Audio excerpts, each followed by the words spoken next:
Hospital Porters, Pride and Dignity. Stop the New World Order. Welcome to Panwo TV. Welcome to this Panwo TV watch and read party. The second of two I'm doing. The first one, of course, was Inferno. This one is What Dreams May Come. Watch and read. You got to do both. Yeah. There'll be a link in the description box to the introduction. First of all, I should point out, you may have noticed, you may think, well, Ben's in his studio area, but it looks a bit weird. And that's because I'm not really. I've done something a little bit dishonest. Hope you don't mind. It's just an experiment.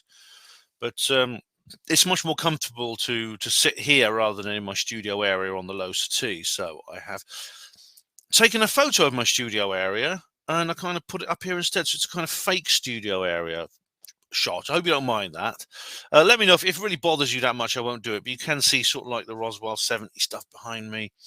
You know, normally I'd be a bit lower down like that, you know, but anyway, I thought I'd just try it and see how it goes. Okay, guys.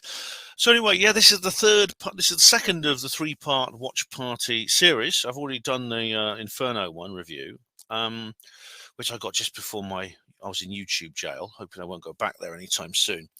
Now, I'm thinking actually of changing the watch party routine, so I just do introduction and live stream. I don't know how you feel about that, because I do think maybe the review section of the three-part watch party or watch and read party is kind of superfluous, and maybe I should just stick to doing not stick to doing, change it so it's just two. Because at the moment it's three parts, isn't it? Introduction, review, live stream. Maybe I could do introduction live stream would be better. I don't know. Anyway, this one is going to be introduction, review, live stream, just like the Inferno. So maybe I'll change it after that. But anyway, because this is both a watch and read watch party, I decided I'd leave it a little bit longer than usual. So rather than the usual week or two, I've left it a few months, because it was just after New Year I did the introduction to both of these watch read parties. So the book and film we're going to be talking about is What Dreams May Come. Now, the book is a 1978 novel by Richard Matheson, and it was adapted in 1998 into this film here, What Dreams May Come, directed by Vincent Ward, starring Robin Williams and Annabella Sciorra.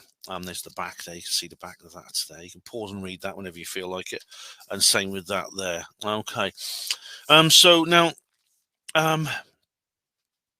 I've left it a little bit longer, so I'm hoping you guys have had the chance to not just watch the film, but read the book too. And there will be spoilers in this particular review. Now, the first thing I've got to say is really,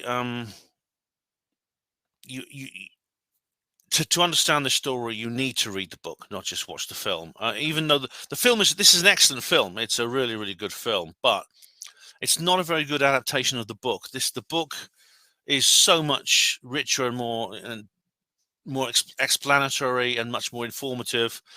And it's the sort of emotional romantic elements, I think, are even more intense within the book than they are in the film. This is a very, very, very poignant sort of book, very, very poignant film. There's some good acting in it. It's very romantic. There's lots of very powerful emotional scenes.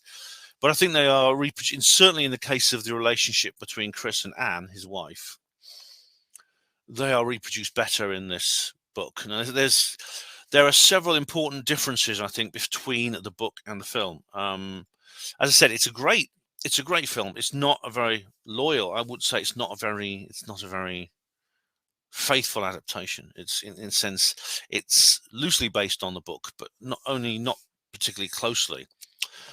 Now, the book itself is it's interesting because it's a first-person narrative, but the narrator is Chris's brother.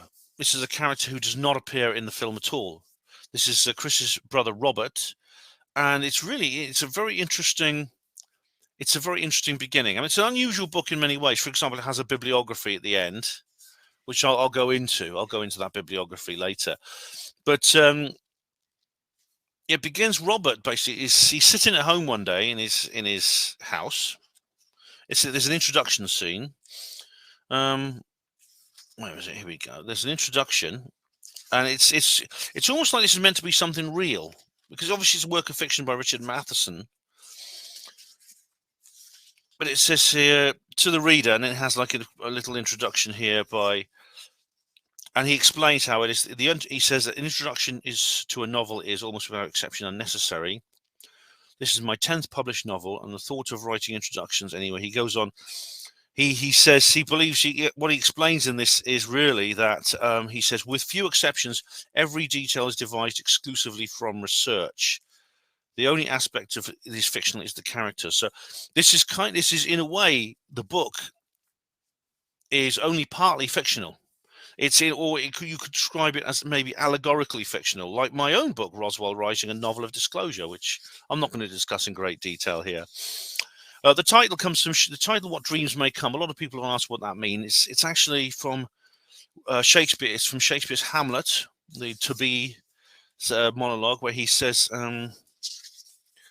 it actually the full utterance by Hamlet. In the character Hamlet goes into a very deep discussion of the meaning of life and things like this in this particular monologue. And the line goes, "For in that sleep of death, what dreams may come when we have shuffled off this mortal coil must give us pause." That's the whole what dreams. So basically saying that the sleep of when we die, what kind of dreams will we have when we've shuffled off this mortal coil? That's another famous Shakespeare phrase. In other words, dying, and must give us pause, makes us think about it. It's a very interesting phrase. He also describes later on, there's this very memorable phrase, which is actually very famous in Shakespeare, where he describes death as the undiscovered country from where no traveler ever returns. Well, maybe they do return. But anyway, it begins with Robert. As I said, there's going to be spoilers here. and it says here, "The manuscript you're about to read came into my possession on the following day." And he gives a date here. "On the evening of February the 17th, 1976, our doorbell rang. And to cut a long story short, there's this old lady standing there with this bulky envelope. He says, 'Are you Robert Neilson?' He says, 'This is for you.' It's always very dramatic. 'It's a communication from your brother.' And he felt angry, and he says, 'I don't know who you are, but may I inform you that my brother died more than a year ago?' And she says, 'I know that, Mr. Neilson, and I'm a psychic.' And it's basically, this is a channeled information she's got from Robert's brother, Chris, who's the main character.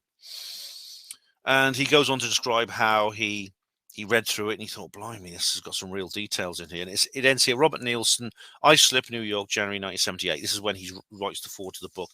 And then, of course, that is fictional too.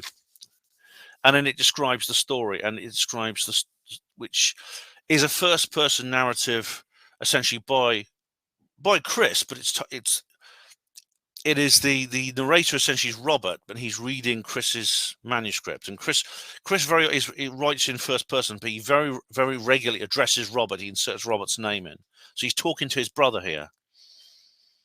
And indeed, there's like personal. There's a lot of personal little details and things like that because he is addressing his brother. And he describes, as in the film, the accident where he dies, his near-death experience, his period on Earth as a ghost, which again is reproduced in the film.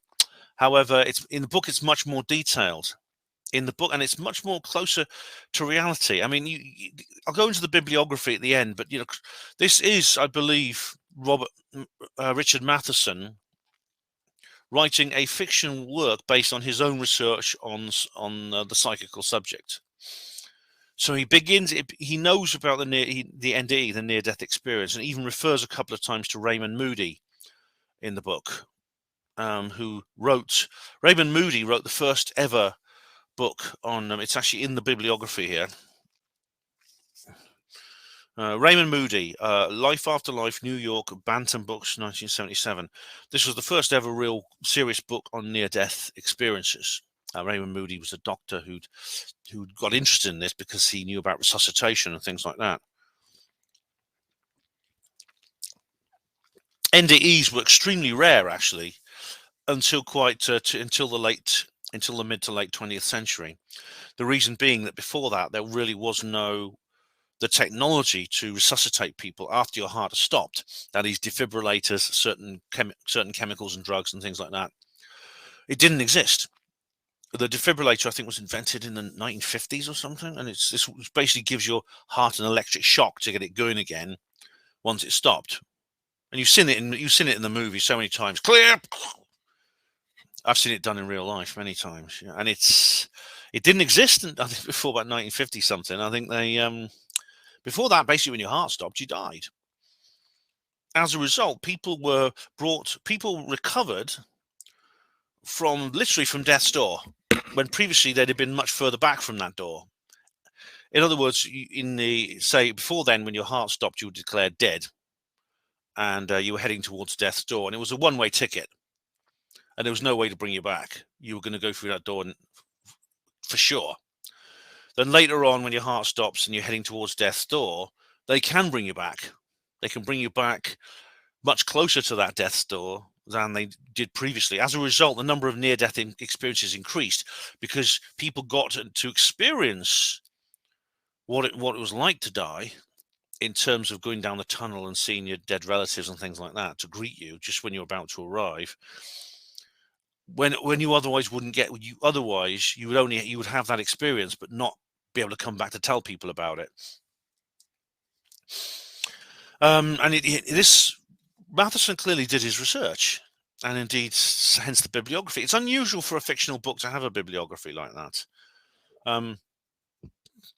And it actually, what I read in that book is some of the themes in that book I'm actually familiar with, because I've studied this subject myself. That is the NDE, the etheric body, and indeed what people describe through spirit communication of what the afterlife is actually like, what it actually like to be over that door in the afterlife itself, and to experience things like reincarnation, past life memories, stuff like that.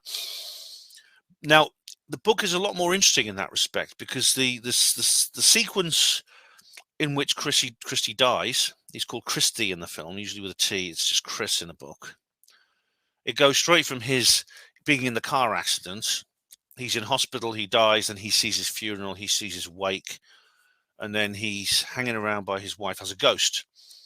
In this sense, he's very similar to the Sam Wheat character in the film Ghost. I mean, that is a good film. That's worth doing a watch party about that film.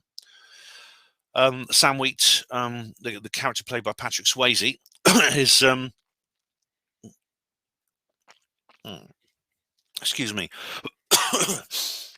Experience. What happens is, with some people, this happens in this case, when Sam is killed in a mugging, his ghost wanders his hometown sort of aimlessly, which is New York City. Why, by the way, why is it so many films are set in New York City? It's strange. I mean, why there? Why not Rio de Janeiro or Lagos or Oxford? There's always New York City, isn't it? He wanders his hometown, and he goes to the hospital, and he talks to the other ghosts, and you see a guy in resus, and he dies, and a beam of light comes down and takes his spirit straight up to heaven. And one of the other ghosts says, "Lucky bastard, he got to go straight there." Whereas the others are sort of still wandering the earth. Invisible, can't be seen by anyone. Some of them lose their minds, like the guy on the underground train in that film. He goes a bit. You clearly see he's been wandering those tunnels and those trains for many years, and he's gone a bit nuts. And and Sam, of course, has to. The reason he stayed behind is because he can't let go, because his partner Molly is in grave danger because of these gangsters and these crooks who are out to get her. In the case of Chris, he can't let go because of his love for his family, especially his wife, whom he is a soulmate of. He has a massively strong bond with her. And indeed, when he arrives in the afterlife, he can't settle down. He can't relax and be happy because he's always thinking about her. He keeps having dreams about her because he sleeps. But when people who first arrive in the afterlife, it's called something in heaven, in the heavenly realm, which is called Summerland. They do the same things that we do here, because they're newly arrival and they have this residual self-image, so they sleep, things like that. And what happens in the book, though, it's a lot better, because Chris is like wandering as a ghost, following his wife around, trying to communicate with her. The scene where he does this automatic writing with her, this happens in the book as well, except it's his daughter Marie who he gets to do the automatic writing, and then he begs her. He tries to get her to take the message where he says, "This is Chris. I still exist." To take it to Anne and show Anne, her mother. By the way, Chris and Anne have more children in the book. They have a third older son called Richard, and a second daughter called Louise, who's the oldest. She's grown up. These children are all a lot older in the book than in the film, and indeed, Chris and Anne are a lot older too. They were sort of they're about 50 years old, whereas in the film they're a good decade younger. And also Marie is older than Ian in the book, whereas in the film she's clearly a couple of years younger. So what happens is Chris wanders the earth, as he does in the film, and Albert, well, he doesn't know who Albert is at first, but he sees this figure who's his guide, trying to keep saying to him, "Chris, let go, don't hang around there, you've got to go." And he tries to persuade him, just like Albert does in the film. Albert, played by Cuba Gooding Jr. in the film. But it's very interesting, you see, because Richard, the oldest son, who's in his late 20s, Richard and Louise are married and they've grown up and they've left home. Only Marie and Ian are still living at home, and they're in their late teens. So I think Marie was 22 and Ian was like 18 or something. They're older than they were in the film. Richard arranges a meeting with Anne and the family to have a spiritual seance with Perry, the guy who's a psychic medium. And it's really interesting. This is where it gets a bit strange, because Perry has limited success. He's probably a lot less effective as a medium than Marie. And indeed, sometimes, and also Richard, was it Richard or Ian? I can't remember. Also has limited contact with Chris's ghost.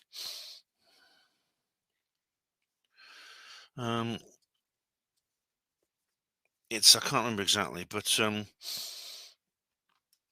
it's, yeah, because it's like, and he's addressing his brother Robert, his cousin Robert. No, his cousin is Albert, and Robert is his brother. Yeah, Robert is the guy who received the package from the medium. Albert is his cousin. Is now in the in the film, of course, Albert is separate. It's a bit confusing because you think Albert is Cuba Gooding Jr.'s character, who is actually a doctor. Chris is a doctor in the film. He's not in the but in the book he's a screenwriter. But in the film, he's a doctor that Chris knew at the hospital, who actually was his supervisor when he was a young intern, they call him. That is a junior. Well, we would call them in in the National Health Service here in Britain. We call them a junior house officer. So Chris is wondering if he's having contact with one of his children, or with some of his children, Marie, Richard. Richard has arranged a seance with Perry. Now, Perry is a scary moment where Chris is kind of faced with his kind of doppelganger during this seance. So Chris walks in on this seance, and Perry is talking to what he thinks is Chris, but Chris sees this like doppelganger in front of him. So that noise means my dehumidifier needs emptying. You see, it's just like this unresponsive kind of zombie, and it's described as being like a zombie. It looks exactly like him, even the same clothes and everything. But it just speaks. It speaks. Here's the scene. It's really, really good. It's really because it's described as being like a zombie.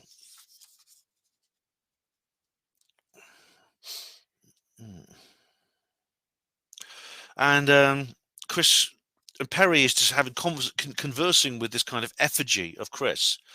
And it turns out later that's Chris's etheric body. Chris has just shred his etheric body because it goes into great detail in the book that there's like inside the physical body there is an etheric body, but there's also an astral body. So it's a kind of body it's a soul within a soul kind of thing. And Perry essentially has animated this particular this etheric corpse as a kind of spiritual zombie. It's very interesting. You've got to read the book to understand it completely. But again, I've heard of things like this, and Matheson's done his own work. And it's interesting that and the real Chris now in his astral body is yelling at them, saying, "That's not me. That's not me." And Perry is he's one of these mediums who's full of his own. He's full of himself. There's a lot of ego in mediums, actually. Some of them are very, very arrogant, very, very narcissistic, a bit megalomaniacal. Some of them. And he's going, no, this is him. And he's speaking to this, and this etheric body is like mumbling like a zombie, just simple phrases and things like that. And Anne is not impressed by this. Anne is an atheo-materialist. And Chris wanders around. He visits. There's a scene where Anne is at the graveyard. And the kids go with him, and that's there too. But in this case, he actually goes to look at his own body in the grave eventually. He actually goes through the ground, which ghosts can do. And he sticks his head into his own casket, and he sees his own body, and it's decomposing. Like the skin's rotting and things like that. Eventually, of course, it will just turn into bones. And so he's trapped as a ghost in this reality, and it's like he sometimes feels like he's underwater or surrounded by mist. But then he does manage to escape, as in the film. He decides to move on with Albert's guidance. And he goes to Summerland. Summerland is the heavenly realm, which you're familiar with in the film. In the film, it's really good because in the film, she's called Annie. She's always referred to as Annie. She's an artist, and as you can see, when he first arrives, he's in essentially a three-dimensional painting with real paint in the film. This doesn't happen in the book, but in the book, there's a lot of details about life in Summerland, about what it's like, which actually fits very closely with several articles I've read in Nexus and other magazines. It's been described in books by people who have a clairvoyance. They talk about how thought creates things. Very often, people will experience what they expect to experience. For example, there are churches in Summerland, and people who've lived lives as very devout Christians will find themselves in church. Some of them spend all their time in church singing hymns and listening to sermons. There's mosques for Muslims who die, and there's temples for Hindus, and there's synagogues for Jews, and there's places of worship for everybody on earth, every human who has a religion, and then continues that religion when they first arrive in Summerland. It turns out when you first get to Summerland, you essentially through your own thoughts, you create the term they use in the film is residual self-image, where you have a body, you're wearing clothes. Chris is wearing the clothes in the film. They get quite dirty and covered with paint. He just wears this raincoat and his shirt and tie, which he was wearing the day of the accident. And he just keeps that on. It gets covered in paint and rather grimy, but he just keeps wearing it because that's his residual self-image. And indeed, this is the case in the book as well.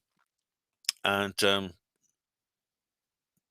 but it's Albert Albert, who is Chris's cousin, who died when he was a child, and Chris barely remembers him. Is his guide, and it's interesting because people who were very, very close to each other, like family members in real life, are not necessarily close in Summerland. So, for example, there's a scene in the book where Chris meets his father. Now, in the film, of course, he meets his father in hell. It's a bit of a question about whether he is or not. I mean, at one point, you think he's mistaken this man he meets in hell as his father, and it's like, but then you think, oh, you're not my papa, you're not. But then the scene then moves on, and you're not quite sure whether it is or not. But in the book, Chris's father is living in Summerland, and Chris meets him, but they don't spend much time together. They get on all right, but they don't spend much time together. It's very interesting because I actually made some page notes here. There we go. I didn't scroll in it like I did with that. Here we go. There's a scene where they suggest that the suggestion is made that cremation is a better way to dispose of bodies than burial. I mean, they talk about how a lot of funeral rites on Earth are evolved specifically to take into account of the need for spirits to move on from the Earth plane to Summerland. And in fact, there's evidence. It's very interesting because I was looking at something else recently. There's very strong evidence to suggest that funerals go back a long way. In fact, even before modern humans evolved, the Neanderthals actually had funerals and they buried their dead. And interestingly, Neanderthals also put flowers in the grave with those who were left behind, which is interesting because even today, flowers are very much a symbol of death rites. And we have wreaths and things like that, and put flowers on graves and things like that.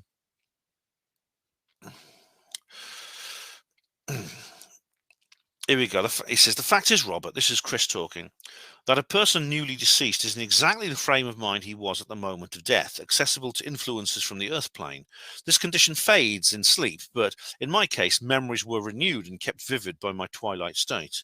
That refers to the fact that he's only just recently arrived in Summerland. He keeps having these very disturbing dreams about his wife because he still sleeps in Summerland, whereas older souls don't need sleep. And he keeps having these very disturbing dreams about his wife. This was complicated further by Perry's influence, Perry the medium. I know, Richard only meant to help, I said. This is... Of course he did, Albert agreed. He wanted to convince you. That's Richard being Chris's oldest son. He wanted to convince your wife that you'd survived, an act of love on his part, but in doing so, he was, without knowing it, instrumental in delaying further your second death. Chris said, I still don't know what you mean by my second death. The shedding of your etheric double, leaving the shell of it behind so your spirit or astral body could move on. Is that what I saw at the seance? My etheric double. That is the strange zombie-like image of himself, his doppelganger. Yes, you discarded it by then. It was like a corpse, I said with disgust. It was a corpse, said Albert, the corpse of your etheric double. But it spoke, I said. It answered questions. Only as a zombie might, Albert explained. Its essence was gone. The astral shell, as it is called, is no more than an aggregate of dying molecules. It has no genuine life or intelligence. The young man didn't know it, but it was his own psychic power which animated the shell, his own mind which fed it answers. Yeah, that's egotistical, narcissistic mediums for you. Some of them are like that. Like a puppet, I said. Exactly, said Albert. That's why Perry couldn't see me at the seance. Yes, said Albert, you were beyond his psychic sight. And he goes on to explain how, where is it? The funeral ceremony was meant to be a medium of peaceful release, not ritual of grief. And what's interesting is he talks about the silver cord. Now, this ties in with people like with Robert Monroe. What happened is a lot of people who were having induced out-of-body experiences. If you ever read Journeys Beyond the Body by Robert Monroe, and I can't remember what the second book is called. They have something comes out of their back. It's flesh. It feels like flesh. It comes out of your back, and it connects you to your body. So the body, when you're astral traveling, has this cord coming out the back that connects you to the body. And even what's the name of the guy, the aviator? Charles Lindbergh, the first guy to fly solo across the Atlantic. Because he was suffering from exhaustion and sleep deprivation, when he was flying his plane on that first flight across the Atlantic, 1927, he actually had an out-of-body experience where he perceived the silver cord. He was literally floating outside the airplane. And this cord was connecting him to his body within the aircraft. So cremation actually is a bit better. What it says here,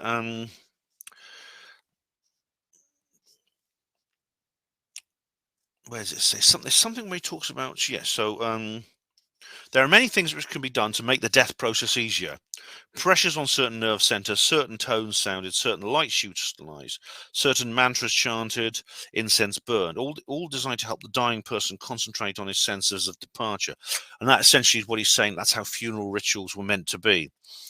Most importantly, remains should always be cremated following death, not buried. All right, because like in many countries, you bury people are buried, not cremated. My mother was buried.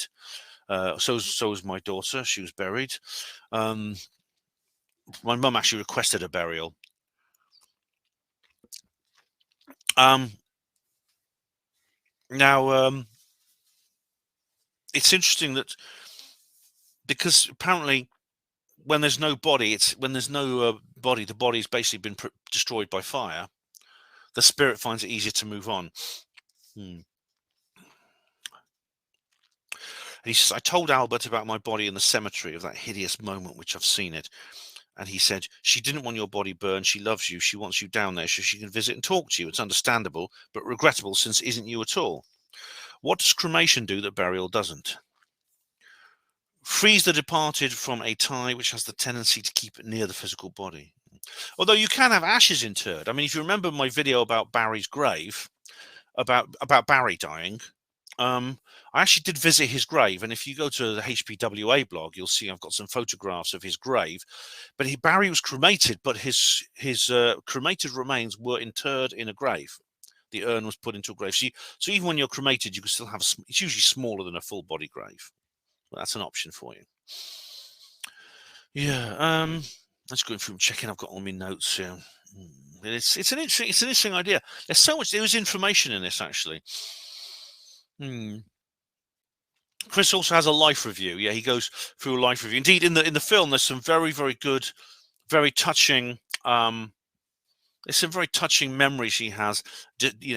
Intimate family moments with his children, with his wife, which are done very, very. They're reproduced very well in this film. Actually, they're very, very well reproduced. It's quite. And some of them, there's scenes in the film that are not in the book, and it's worth reading the book and the film. I'm not running down the film at all.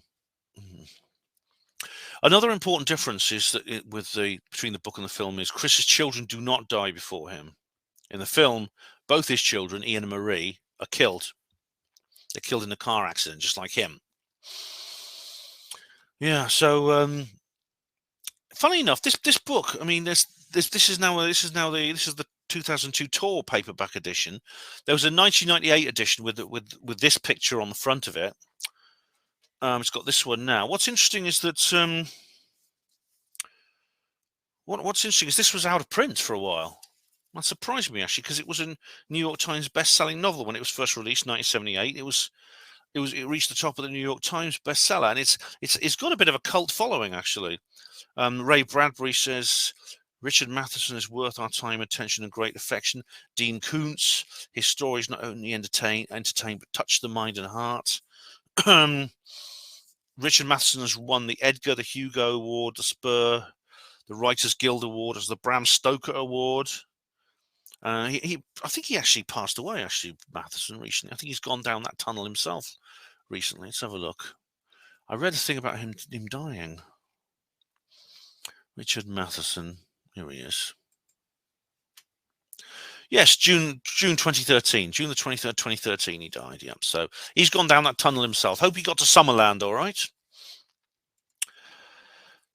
But I know it's just a story, you see, but it's, as he said himself, it's not really. It's really just a fictionalized account of what he's read from real people's reports.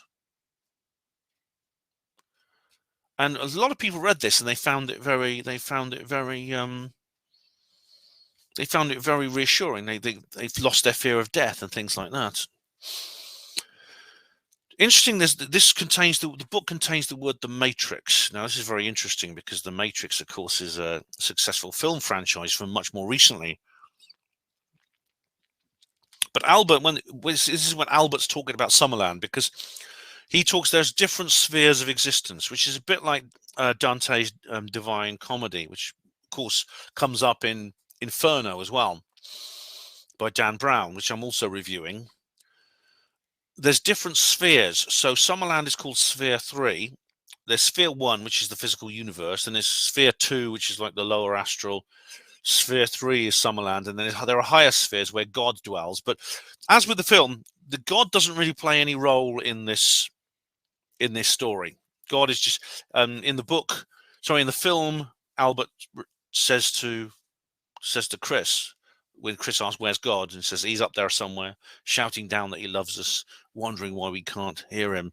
So it appears that people in Summerland have a similar relationship to God as people on the earth. They pray. They can't actually see God or perceive God, but they pray and they believe in him. Some of them don't believe in him. There's people with different religious ideas, but they believe. Obviously, they know that the afterlife exists. Although the people who go to the lower astral don't realize they're dead. They're people, for example, who can't accept that they're dead, and they're not just. This is not just bad people. There are people in denial.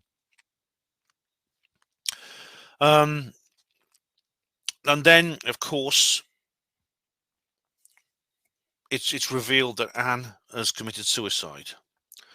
And it's slightly different in the film than the book, because funnily enough, Chris visits this hall of records in Summerland and says that Anne has an assigned death date. She's supposed to die at the age of 72. So, and that kind of fits in a little bit because with science, because life expectancy, it appears, is somewhat genetic. So, no matter how healthy you are, no matter how much roughage you eat and how much exercise you do, and if you don't smoke and things like that, it appears that to a certain extent, your life expectancy, your natural life expectancy, is built into your DNA. So you will die, and it appears that you will die at a certain time. Even if you're very, very healthy, you may well die at a certain time because that's in your genes. This is why some people in some families are longer lived than others. And in the film, it's made very, very clear that Anne's suicide is a violation. So suicide is regarded similar to murder. A murder is the ending of someone else's life. A suicide is the deliberate ending of your own. And it's seen as something similar, because even though it's not, in a sense, you could say it's kind of a choice. And indeed, I'm a big supporter of the idea of euthanasia for people who are terminally ill. I do believe that is something, in principle, is just. Now, I know it's being abused by the sort of like eugenicists and the depopulators, which is why I hesitate before planting my flag with it. That's another subject. But in principle, I think it's fair enough. This is when Terry Pratchett went to Switzerland to end his life. I think, fine, if he wants to do that. He's terminally ill. He's got a painful condition. Yeah, fair enough. And Anne has essentially, because she's committed suicide, she's violated her life plan. And this is made clear in What Dreams May Come. There's a big difference between the vision of hell in the book and in the film. Within the film, it's more conventional in the sense that hell is a permanent resting place. Whereas in the book, it's said that you can actually escape hell. Hell, and this indeed is what's often talked about. Nexus had an article about this a couple of issues ago, describing the psychical research about the afterlife and the fact that there is such a place called the lower astral, which is an unpleasant resting place for souls who have died in torment, souls who are guilty or have committed heinous acts in their life, or indeed those who are in denial. Many who are expecting oblivion at the end of their existence, and these atheist materialists also end up there. And a lot of the people in the lower astral don't realize they have passed on, and they continue to live their lives as if they're still with us, as if they're still in existence on the earth. Now, I did a watch party for the film Jacob's Ladder. Do you remember that one? That's a good example. The Jacob, the main character, who believes that he starts experiencing these strange things, like seeing these strange beasts and monsters that are following around wherever he goes. I believe that is an experience of the lower astral. He believes he's still alive, when it actually turns out at the end of the film that he died several years before the film story began. As a result, he's essentially experiencing a kind of very unpleasant astral experience, and eventually he escapes from the lower astral. And indeed you can. And the existence in the lower astral is not always permanent. You know, souls can escape it. They can rise out of it. Unlike hell, the traditional vision of hell, which is permanent. So that is the Christian version, where you go to hell forever. So even a person who has committed suicide or murdered will end up in the lower astral, but they can escape from it. It's tricky because there's a karmic debt to be paid off, which comes up in the book more than the film. In the film, and both the film and the book, Chris goes to hell, goes into the lower astral to rescue his wife. In the film, though, which is not, there's actually an alternate ending to this film, which you can actually get on YouTube, and it is actually in another DVD edition of this, which is much more like the book, because in the book, even though Anne does escape from the lower astral, when she reincarnates, she has to reincarnate in a way that, in a sense, addresses her karmic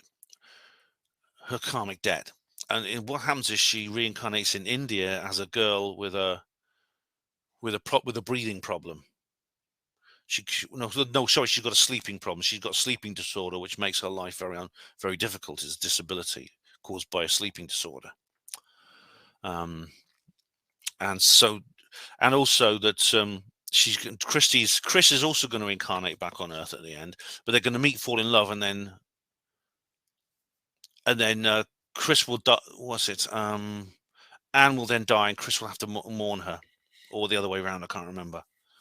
But one of them's got to die young, and the other has to suffer from grief because of Anne's suicide in her previous life. The hell in What Dreams May Come book is far more. Both of them are very, very well designed indeed, in both the film and the book. The image of hell, like the image of heaven, is very well designed. And it is similar to Dante's Inferno. It's also similar to several paintings, like there's the one by Hieronymus Bosch, which you actually see in the film, in the scene just before Annie takes her own life. You see it in the background behind her, this three-panel painting by Hieronymus Bosch showing heaven, hell, purgatory. And what happens is, so Albert and Chris leave Summerland, and the hell sort of creeps up on them slowly. So first there's this weird thing at the border of Summerland, which is a weird park. There's a strange park and a church where things are a bit decrepit, and there's some stuck-up people who don't want them sitting around and things like that. But then they go into this kind of village of the damned area where people are fighting and they're shouting and swearing at each other. And then they finally come to this crater, which is like the one in the film, and they climb down these rocks onto this place where there's monsters and there's insects that crawl into your mouth and things like that. It's very frightening. It's far more graphic in the book than in the film, actually. At one point, they actually capture Chris and they torture him. You think he's lost, you know. I do wonder what Stephen Simon, who produced the film, thinks of it. I mean, because Stephen Simon, the producer of this film, for this it was a labor of love because he loves the book. A lot of people, like I said, this book's got a kind of cult following. Matheson is well known for horror writing, but he actually said he didn't want to do any more horror films. As I explained in the introduction, Matheson actually wrote several episodes of The Twilight Zone. He said here, Matheson said he's primarily known for horror fiction. He says, I was determined to fight against the image of being a horror writer. Damn it, I never wrote a real horror to begin with.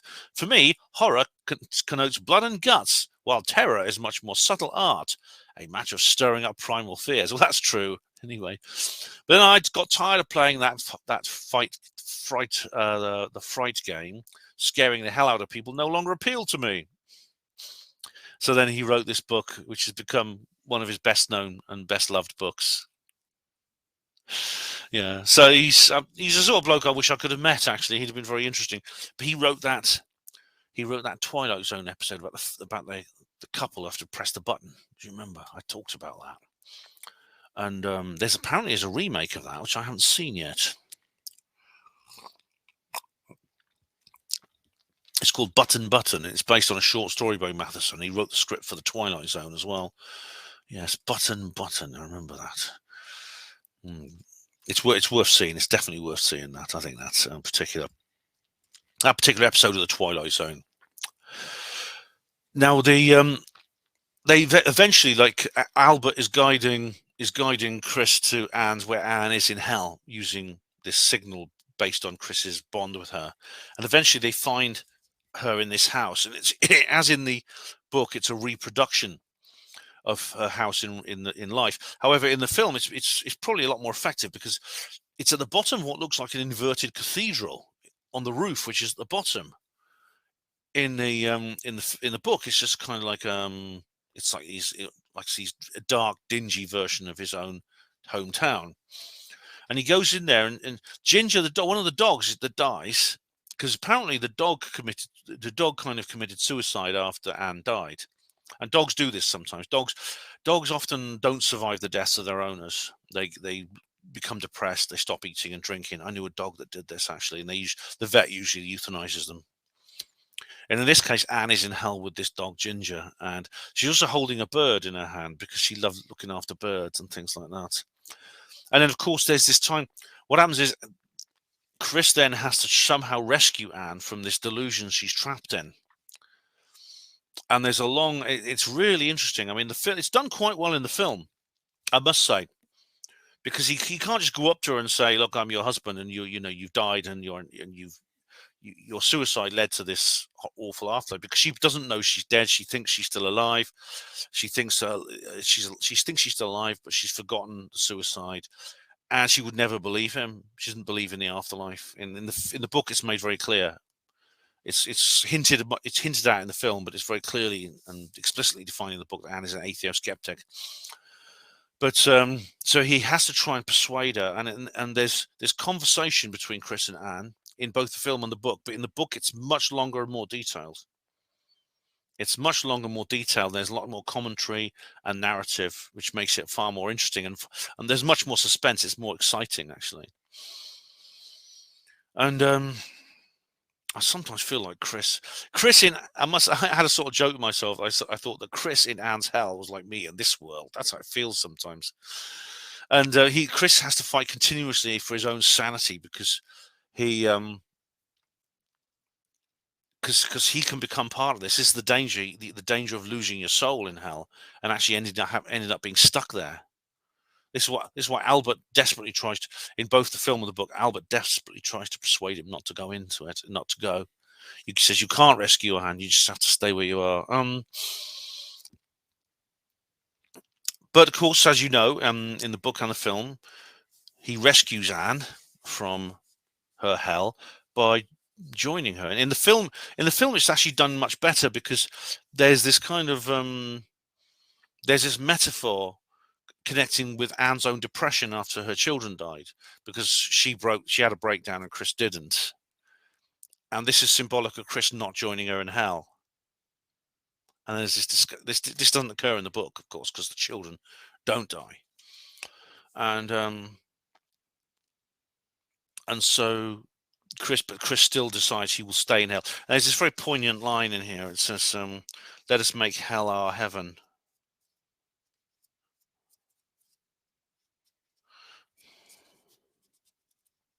I think it's yeah, hells within hells within hells. That's another buzzword. And there's 3 chapters described. The dialogue goes on like for 3 chapters. And then the final chapter is, the battle ended. Let hell be our heaven, which is kind of paradoxical, but this is where he says for one moment, this is for just a few minutes, she recognizes him, as in the book and the film. He snaps her out of her delusion, but then Chris then is descending into hell, and it's very poignant indeed. "Is it really you?" she murmured. "Yes, Anne, really. It really, really is me." Already I could feel awareness fading. How soon would it be gone? How soon would desolation triumph? It didn't matter. For those few seconds we were reunited. Then she pulled back with an expression of dread. Now you can't leave. It doesn't matter. It doesn't matter, Anne. Heaven would never be heaven without you. And just before the darkness crept upon my consciousness, I spoke for the last time to my wife, my precious Anne. Let this hell be our heaven. In the book, he says, I won't know you any more than you know me, but we'll be where we belong together. It's very romantic. And then, of course, that's what snaps Anne out of her delusion. Now, in the film, the ending's very simple. She just goes back. She goes to Summerland with Chris. But in the book, it's different. Chris returns to Summerland, but Anne is not there. And then Albert starts to talk to Chris about reincarnation. And there's actually a scene earlier in the book which you wonder what it is. You see this old man lying in a deathbed with people around him. That's actually Chris in his previous life. And it turns out he's had other past lives as well in various places through the centuries. And he's given a list of them of all his various past lives. And what happens is Anne has to go back to be reborn in India as a girl with a sleeping disorder as a result of her suicide in her past life. And Chris, of course, wants to go back too. And then in the end, he decides that and it's interesting, this is like Michael Newton, Journey of Souls and Destiny of Souls, where people essentially choose their incarnation. Chris chooses to become a doctor and to be born in the United States, but then move to India where he meets Anne and they get married. But then Chris has to die and Anne has to grieve him as a result of her own suicide. Now, there's a scene where when Chris is preparing for his incarnation, he has to go to like a training course, 272. I made a note of the page here, where he goes to this thing. He says he goes to a kind of a theater with other people, other spirits.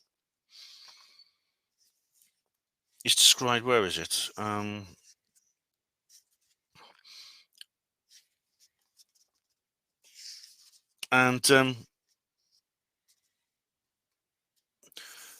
They talk about this. They talk about triune spirit, soul, and body, and then talk about how these things work, how basically the whole system works. And this person gives a lecture. This is a process then, life after life of effort interspersed with periods of rest and study in Summerland. It gradually shapes the soul so that what it aspires to be. Sometimes what it has failed to achieve in life can be achieved in the afterlife. So the next rebirth is attended by more awareness, more ability to affect the ultimate aspiration towards God. That means go to a higher level than Summerland, which is never discussed in the book. And you can actually advance spiritually, or you can regress if you make a mess of your incarnation, as Anne did by committing suicide, then you have to kind of learn lessons from that and move on. And it goes in. Basically, this is all about what you read in certain, especially in Hinduism. I think has this concept very, very much. And there's one area I found a bit disturbing. Let's have a look, because she talks about babies. Here we go. Let me caution any of you who plan rebirth to be aware of the restrictions you will face in physical life. Demand less in order to accomplish more preferable method. The details will fascinate you, Robert. This is now Chris addressing his brother through this medium. In the Far East, souls desiring to re-enter matter remain in the abodes of men and women, and when the time is propitious, visualize themselves as cells which enter the wombs of their mothers to be. But then he says this. He talks about when the soul enters the body, and he talks about when the body of the baby. And this, to me, takes me back to my March for Life video, because I think both atheists and spiritual people make excuses to justify abortion. For example, atheists will say, well, abortion is all right up to a certain point because the brain's not working and the heart's not beating. And then a lot of spiritual people justify abortion by saying, well, the soul hasn't incarnated into the body yet. But it says here, listen, it's dangerous. Should the child be born dead, the soul becomes locked in a coma on the etheric level, no longer a viable entity, but one which cannot free its consciousness. This is because the soul mind is in deep sleep when rebirth takes place. No mental action is possible until the child's faculties are ready to be utilized. And it just carries on and doesn't really explain what happens after that. And that's disturbing for me, because I as you know, I've got a daughter, who's 28, but I had a child before her, a year before, who was stillborn. My first daughter, called Alice, was stillborn, and it's definitely the worst thing that's ever happened to me. At the time, I was a Roman Catholic, and I had to have a long discussion with a priest about limbo and things like that. And we have here, I don't know where this idea comes from. It doesn't necessarily mean it's true, but it's a horrible thought that that's the case. In other words, that the soul of a baby that's stillborn just doesn't wake up, presumably just remains in a sort of like deep sleep, as it says. It doesn't say how long for. Is there a way of rescuing them from that? I hope so. Doesn't necessarily mean it's true. And then this is where he talks about another danger of this method is the soul may inadvertently select a vehicle which is mentally or physically disformed. In that event, the mistake must be borne for life. Well, that is life, isn't it? At times, of course, this way is chosen deliberately as a means of paying off karmic debts, which, of course, what Anne is doing.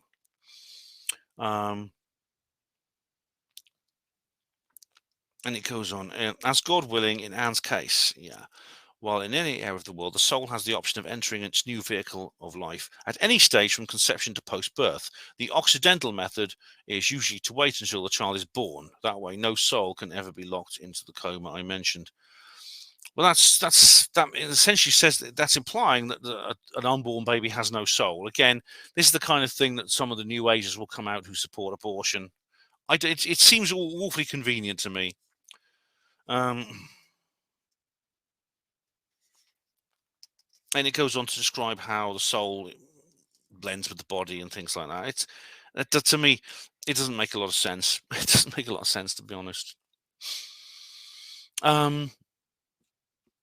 It's an interesting read, I must say, and all the more poignant, I think, now. Both Richard Matheson, the author of this book, and of course Robin Williams have both died, and I think that makes it all the more poignant.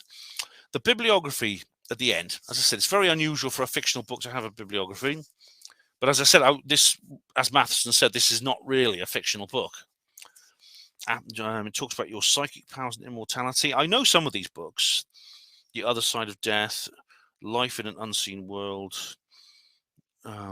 There's several dozen. Titles here. Hugh Case, Life After Death. That's an audio book by cassette.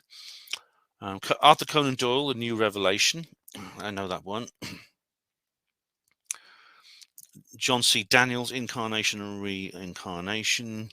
Glimpses of the Beyond by J.B. Delacour. You Can Speak with Your Dead, Desmond Shaw.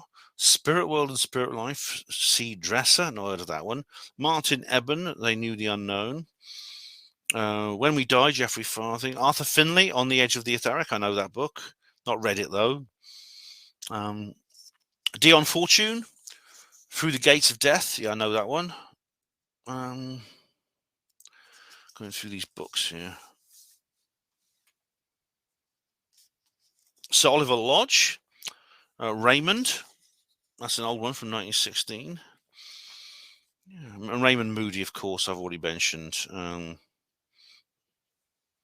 Through Death to Rebirth. Michael Newton hadn't read these. I think his books came out in the 80s. I think after this book was written. Let's go through these. Yeah. Lyle Watson. There we go. Lyle Watson, The Romeo Era. Now that's an unusual one. I've got a copy of that on my shelf. That's a very unusual, The Romeo Era. It's a very rare book. I mean, you may find one on Amazon, but it's an out of print The Romeo Era is an out-of-print book from 1975, one of a series by Lyle Watson he wrote through the early 70s. And, yep, very, very good. Far better than many more recent books, I must say. So that's a lot. I think what I'll do is now I've done this little review, the next stage, I think, is simply to discuss it with you, the viewers. And of course, a lot of you are going to want to leave comments under this video, which is fine. But at some time in the next couple of weeks, I'll do a live stream. But I do, if you've got time, please do read the book. I mean, I know a lot of you've seen the film, and I do recommend that too. But really, you can only get a grip on the story by reading the book, I'd say. So that's it for now. My next video will be probably a comments reply, because I haven't done, because of my ban. I was in the naughty corner of YouTube. In other words, not able to upload. I've sort of thrown my schedule a bit. So probably this weekend I will do a belated comments reply video at some point. That'll probably be my next video. But I mean, of course, I'm also going to upload the St. Theo's Day video. It'll probably put it up before this one, actually. But I'll probably put them up in quite close succession, if you don't mind, because I like to get them out of the way, just in case. I want to get them. I probably will upload them maybe even at the same time. So when you finish watching this one, go and check, because I might have already uploaded another one a couple of hours earlier.